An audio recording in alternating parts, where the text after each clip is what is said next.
The recovery games were shown in an exhibition along with a collection of historic textiles from my own collection. I was really interested in seeing my work as it was evolving in conjunction with works from the past. I've always collected old textiles, mainly because they give me a chance to see what is possible within the medium I'm working with. And there are extraordinary things made in the past that are not made any longer today. And the interesting thing happened. Someone attended the exhibition and looked at all of my work and looked at the two galleries of historic textiles and said, why don't you think about showing them together? Why don't you put your work next to a textile which has a relationship to it? Well, I know why I don't. And primarily that's because textiles of the past have a patina of age. They have lived, they've been part of a culture and so on. Whereas most artworks made today, at least when they're brand new, they have not lived in the world. And I think that's a big difference. Anyway, I came back to the studio and I pulled out a few things from the collection to see if there was a kind of kernel of source there, a resource that I could begin to build upon. So I have one textile here that I think is interesting to look at because it is specifically connected to what came next. Years ago, I began collecting a series of textiles that come from Indonesia.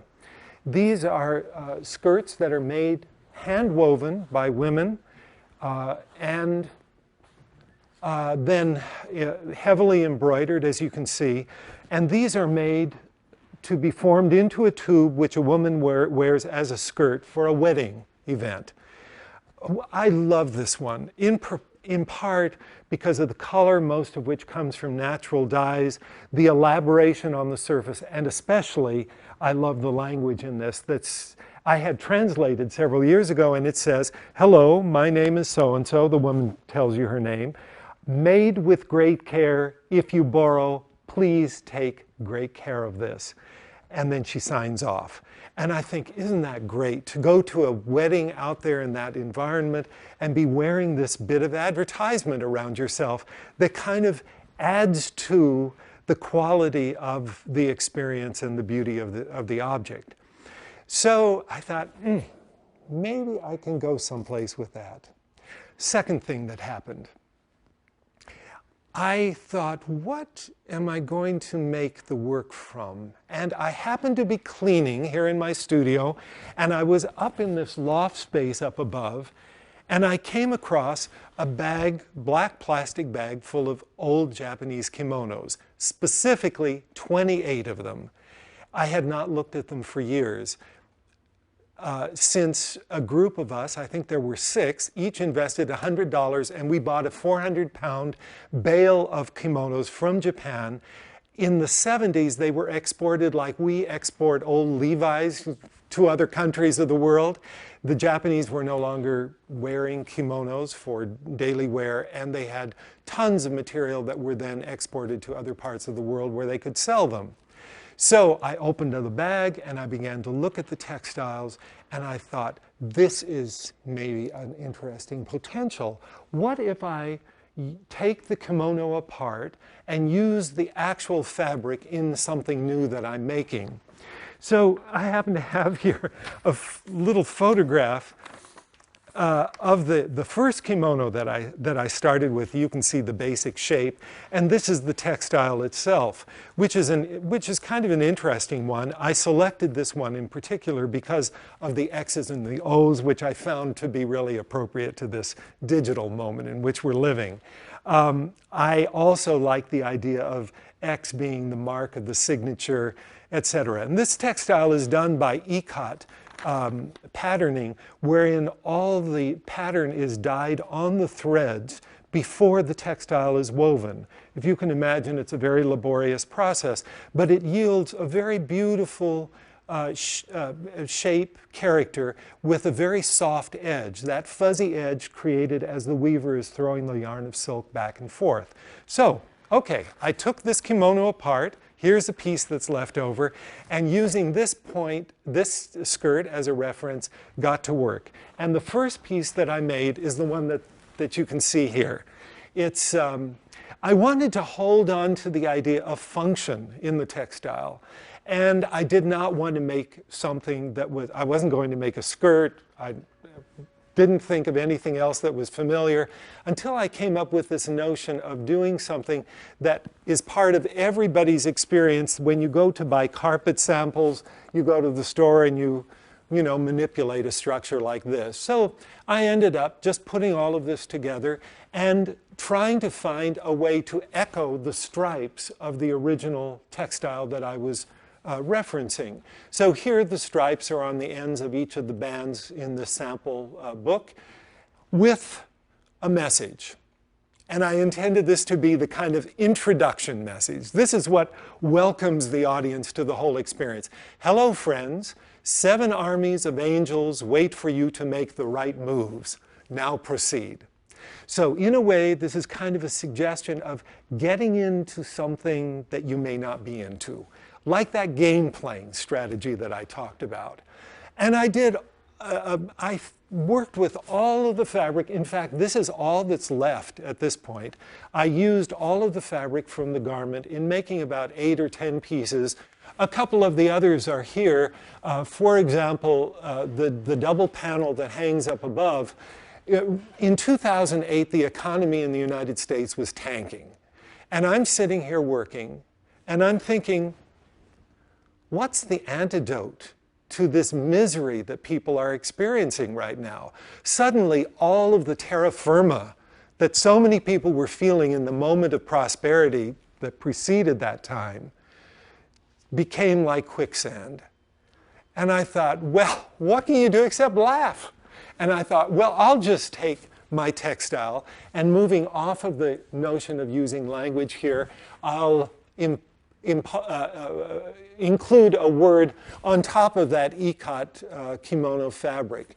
And the word that I came up with was laughter. Why not? And the second panel that hangs below it is kind of the echo of laughter. And I think everybody understands what happens when you laugh exuberantly and then you come to this pause after the laughter session. You feel a kind of physical an exhaustion after it's finished. So the notion of laughter and after laughter seemed equivalent to me to what people were experiencing. The euphoria of before and this sense of survival, but some disappointment afterward. So how to render that? You can see in both cases, the lettering here is done in terms of these small elements that look like sequins. In fact, they are a direct reference back to the gold and silver sequins that are on the original skirt. And in order to, I had never sewn a sequin onto anything, but in the process of thinking of what I could use, I remembered that I had a drawer in my cabinet that contained a necklace that I bought in the Netherlands years ago. I think it was back in the 70s. And I pulled it out and I saw that it was made of these little plastic discs, and the discs are all threaded together. It's a necklace from Africa, and the colors are put together. As you can see, here's a variety of these things. So I took it apart, started working with it, wrote the letter forms here, did the same here, and then just got really carried away with all of this, just having a great time. Look at this one. It's the same font. You can read, it still says laughter, but this to me, as the word is superimposed over that very active background pattern, is really like the belly laugh. This is the one where you lose control, right? And I did several others exploring the word laughter also in relationship to some traditional references, this one using an old panel from a quilt top, and again, the same font used in a related way.